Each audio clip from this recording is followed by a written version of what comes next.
امریکی صدر Donald Trump نے ایک اور امن معاہدہ کرا دیا۔ آذربائیجان اور آرمینیا کے درمیان جنگ بندی ہو گئی۔ صدر ٹرمپ کا ایک بار پھر پاکستان اور بھارت میں جنگ بندی کرانے کا تذکرہ۔ کہا دونوں ملک بڑی جنگ کی طرف جا رہے تھے۔ میں نے کہا لڑائی نہیں تجارت کرو، میں جنگیں نہیں چاہتا، امن اور تجارت چاہتا ہوں۔ آذربائیجان کے صدر نے کہا آذربائیجان اور آرمینیا نے جنگ میں بہت سال ضائع کیے۔ آرمینیا کے صدر نے کہا صدر ٹرمپ کی کوششوں کی وجہ سے امن معاہدہ ممکن ہوا۔ آرمینیا اور آذربائیجان کے صدور نے بھی ٹرمپ کو امن نوبل انعام دینے کی تجویز دے دی۔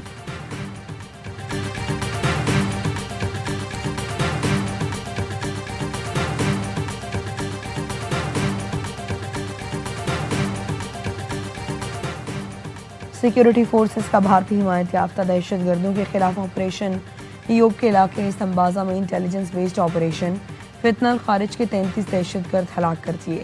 فتنہ خارج کے دہشت گرد پاک افغان سرحد پر دراندازی کی کوشش کر رہے تھے۔ سیکیورٹی فورسز نے مؤثر انداز میں دراندازی کی کوشش ناکام بنائی۔ ہلاک دہشت گردوں سے ہتھیار، گولیاں اور دھماکہ خیز مواد برآمد۔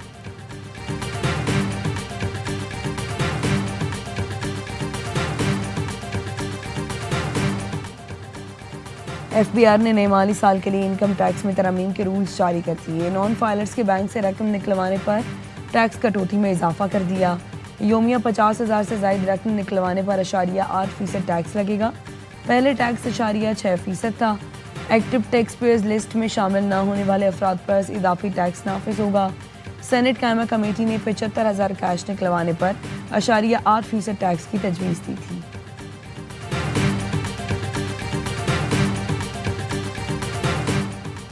زائرین کے لیے راستہ سیکیورٹی وجوہات پر عارضی طور پر بند کیا۔ مستقل بنیادوں پر راستہ بند کرنے کی کوئی بات نہیں ہوئی۔ گورنر سندھ کی MWM کے رہنماؤں سے ملاقات کے بعد میڈیا سے گفتگو۔ کہا میری درخواست پر مارچ کو مؤخر کیا، جس پر شکریہ ادا کرتا ہوں۔ کمیٹی بنائی گئی ہے جو ایئر ٹکٹس اور دیگر معاملات پر کام کر رہی ہے۔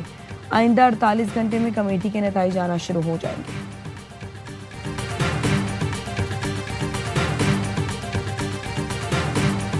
مودی فیلڈ مارشل عاصم منیر کا سامنا کرنے سے گھبرائے، ٹرمپ کے بلانے پر بھی فون نہ آئے۔ بلومبرگ نے ٹرمپ اور مودی فون کال پر رپورٹ میں اہم انکشاف۔ امریکی جریدے بلومبرگ نے دعویٰ کیا مودی کو خدشہ تھا صدر ٹرمپ ان کی فیلڈ مارشل سید عاصم منیر سے ملاقات کرائیں گے۔ امریکی صدر اور بھارتی وزیر اعظم کے درمیان 17 جون کو 35 منٹ طویل گفتگو ہوئی، جس میں کشیدگی اور کھچاؤ کا آغاز ہوا۔ ٹرمپ مودی سے ملاقات کے بغیر کینیڈا میں G7 اجلاس سے واپس امریکہ آ گئے۔ مودی کو امریکہ آنے کی دعوت دی تو وہ کروشیا چلے گئے۔ فون کال کے بعد کوئی رابطہ نہ ہوا، تناؤ بڑھتا گیا۔ ٹرمپ نے بھارت کی معیشت کو مردہ کہا۔ روس سے تیل خریداری پر بھارت نے ٹیرف بڑھا کر 50% کیا۔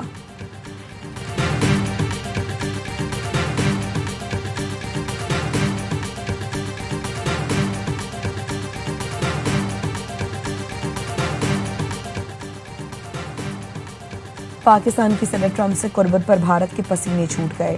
اسلام آباد کے حق میں امریکی جھکاؤ پر نئی دہلی بوکھلاہٹ کا شکار۔ بلومبرگ نے بتایا امریکہ سے نئے تعلقات کے بعد پاکستانی قیادت کا اعتماد بڑھ گیا۔ پاکستان صدر ٹرمپ کے ساتھ اپنے تمام پتے درست انداز میں کھیلتا نظر آ رہا ہے۔ تجارتی معاہدہ بغیر کسی مشکل کے طے پایا۔ بھارت کو رکاوٹوں کا سامنا کرنا پڑا۔ پاکستان اور امریکہ میں تیل اور معدنیات کے منصوبوں پر بات ہوئی۔ ورلڈ لبرٹی فائنینشل کا پاکستان میں کرپٹو کرنسی معاہدہ طے پایا۔ فیلڈ مارشل سید عاصم منیر کی وائٹ ہاؤس میں ٹرمپ سے سرپرائز ملاقات ہوئی۔ بھارت کو ایک اور جھٹکا، امریکی صدر کا ٹیرف پر بھارت کے ساتھ مذاکرات سے انکار۔ رپورٹر کے سوال پر کہا جب تک روس سے تیل خریدنے والا معاملہ حل نہیں ہوتا، امریکہ اور بھارت کے درمیان تجارتی مذاکرات شروع نہیں ہوں گے۔ اسرائیل کا غزہ پر قبضے کا اعلان، پاکستان کا شدید رد عمل۔ وزیر اعظم شہباز شریف نے غزہ کے غیر قانونی کنٹرول حاصل کا منصوبہ قابل مذمت قرار دے دیا۔ کہا اسرائیلی کابینہ کا فیصلہ غزہ میں جاری تباہ کن جنگ میں خطرناک اضافے کے مترادف ہے۔ پاکستان آزاد اور خود مختار فلسطینی ریاست کے قیام کا حامی ہے۔ پاکستان کا اسرائیلی نسل کشی فوجی مہم کا فوری خاتمہ یقینی بنانے کا مطالبہ۔ ترجمان دفتر خارجہ نے کہا اسرائیل کو اس کے بھیانک جرائم پر جواب دہ بنایا جائے۔ برطانوی وزیر اعظم کیئر سٹارمر نے بھی اسرائیلی حکومت کا فیصلہ غلط قرار دے دیا۔ کہا غزہ میں ہر روز انسانی بحران سنگین ہوتا جا رہا ہے۔ آسٹریلیا نے بھی غزہ پر اسرائیلی قبضے کے منصوبے کی مخالفت کر دی۔ آسٹریلوی وزیر خارجہ نے کہا اسرائیل غزہ پر فوجی کنٹرول کرنے کے راستے پر نہ جائے۔ ہالینڈ بھی اسرائیلی فیصلے کا مخالف، جرمنی نے اسرائیل کو فوجی ساز و سامان کی فروخت روک دی۔ غزہ پر قبضے کے اسرائیلی منصوبے پر اقوام متحدہ کو تشویش، رکن ممالک کی درخواست پر سلامتی کونسل کا اجلاس آج طلب۔ UN سیکرٹری جنرل نے اسرائیلی منصوبہ خطرناک قرار دیا، کہا یہ منصوبہ بڑی تباہی کا باعث بنے گا۔ فلسطین کا عرب لیگ کا ہنگامی اجلاس بلانے کا مطالبہ۔ سعودی وزارت خارجہ کا کہنا ہے اسرائیل بھوک، ظلم اور نسل کشی کے جرائم کر رہا ہے۔ سیکیورٹی فورسز کا بھارتی حمایت یافتہ دہشت گردوں کے خلاف آپریشن۔ یوب کے علاقے سمبازا میں انٹیلیجنس بیسڈ آپریشن۔ فتنہ خارج کے 33 دہشت گرد ہلاک کر دیے۔ فتنہ خارج کے دہشت گرد پاک افغان سرحد پر دراندازی کی کوشش کر رہے تھے۔ سیکیورٹی فورسز نے مؤثر انداز میں دراندازی کی کوشش ناکام بنائی۔ ہلاک دہشت گردوں سے ہتھیار، گولیاں اور دھماکہ خیز مواد برآمد۔ سیکیورٹی فورسز بھارتی حمایت یافتہ دہشت گردی کے خاتمے کے لیے پرعزم۔ بھارتی حمایت یافتہ دہشت گردی کا خاتمہ یقینی بنایا جائے گا۔ وزیر اعظم اور وزیر داخلہ محسن نقوی کا فورسز کو خراج تحسین۔ بلوچستان میں غیر ملکی اسپانسرڈ دراندازی جاری ہے، جس کے انسداد کے لیے ضروری اقدامات کیے جا رہے ہیں۔ ترجمان دفتر خارجہ کا بیان، کہا مقبوضہ کشمیر میں کتابوں کی دکانوں پر چھاپے افسوسناک ہیں۔ بھارت کشمیر کی تاریخ پر حملہ کرنے کی کوشش کر رہا ہے۔ بین الاقوامی قوانین کے تحت کشمیری عوام کی حق خود ارادیت کا مطالبہ کرتے ہیں۔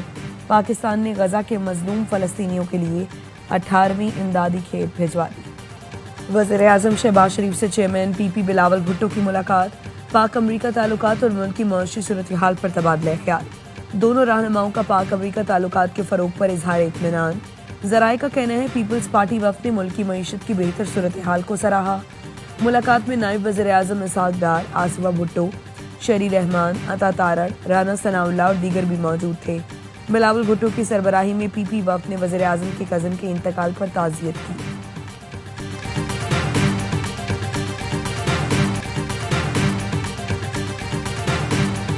مسلم لیگ نون کے صدر سے وزیر دفاع خواجہ آصف کی 1 گھنٹہ طویل ملاقات۔ نواز شریف کا کہنا تھا خواجہ آصف میرے بہترین دوست اور مشکل کے ساتھی ہیں۔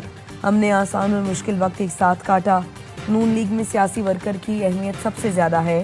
خواجہ آصف نے کہا پاکستان جب بھی مشکلات کا شکار ہوا تو نواز شریف کی سیاسی بصیرت نے سہارا دیا۔ کل بھی ملک کو ڈیفالٹ سے نکالنے کے لیے قربانیاں دیں، آگے بھی یہ سفر جاری رہے گا۔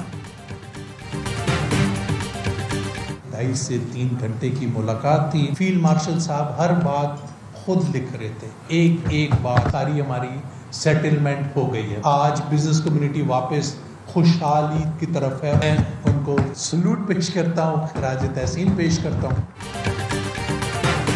فیلڈ مارشل نے تاجر برادری کی بات کو بڑی توجہ سے سنا اور ایکشن لیا۔ FPCCI کے pattern in chief SM Tanveer کہتے ہیں فیلڈ مارشل عاصم منیر نے عشائیے پر بلایا، بزنس کمیونٹی کو عزت دی۔ 2 سے 2.5 گھنٹے ملاقات میں ہم نے بزنس کمیونٹی کے مسائل سے آگاہ کیا۔ سب نے بہت اچھے طریقے سے بزنس کمیونٹی کا کیس لڑا۔ کسی بھی تاجر کی گرفتاری کے لیے متعلقہ چیمبر صدر کے دستخط لازم ہونا بڑی کامیابی ہے۔ صدر FPCCI عاطف اکرام نے کہا کاروباری برادری کے تمام مسائل حل ہو گئے۔ وزیر اعظم شہباز شریف اور فیلڈ مارشل عاصم منیر کا شکریہ ادا کرتے ہیں۔ ہر سیکٹر میں کمیٹیاں تشکیل دی جائیں گی۔ کمیٹیاں پہلے کیس دیکھیں گی، پھر گرفتاری کا فیصلہ کیا جائے گا۔ خان نے خود مجھے کہا تھا کہ یہ لیڈرشپ آپ کو ڈمپ کرانا چاہتی ہے، میں ایسا نہیں۔ کون سی لیڈرشپ؟ یہی تو میں پوچھ رہی ہوں آپ سے۔ یہی محترمہ علیمہ خانہ میں 1 سال میں انہوں نے پارٹی کو تقریباً ٹیک اوور کی۔ اڈیالہ جیل کب جانا ہے، MNAs نے جانا ہے، کنہوں نے جانا ہے، خان سے کس نے ملاقات کرنی ہے، AP ہاؤس میں کب میٹنگ ہونی ہے، احتجاج کس طرح کرنا ہے، سارے فیصلے تو وہ کر۔ پارٹی قیادت نے علیمہ خانم کو کہہ دیا بس کریں۔ PTI رہنما شیر افضل مروت پھر علیمہ خانم کے خلاف بول پڑے، کہتے ہیں اجلاس کب ہونا ہے، بانی سے ملاقات کون کرے گا، یہ فیصلے علیمہ خانم کرتی ہیں۔ پارٹی کے عہدوں پر لوگوں کو تبدیل کراتی ہیں۔ پارٹی اراکین کے خلاف سخت زبان استعمال کرتی ہیں۔ جنید اکبر نے بتایا علیمہ خانم نے آپ کی اور ورکرز کی طلاق کراؤں گی۔ یہ واضح ہے کہ بانی PTI اور ورکرز علیمہ خانم کی مداخلت نہیں چاہتے۔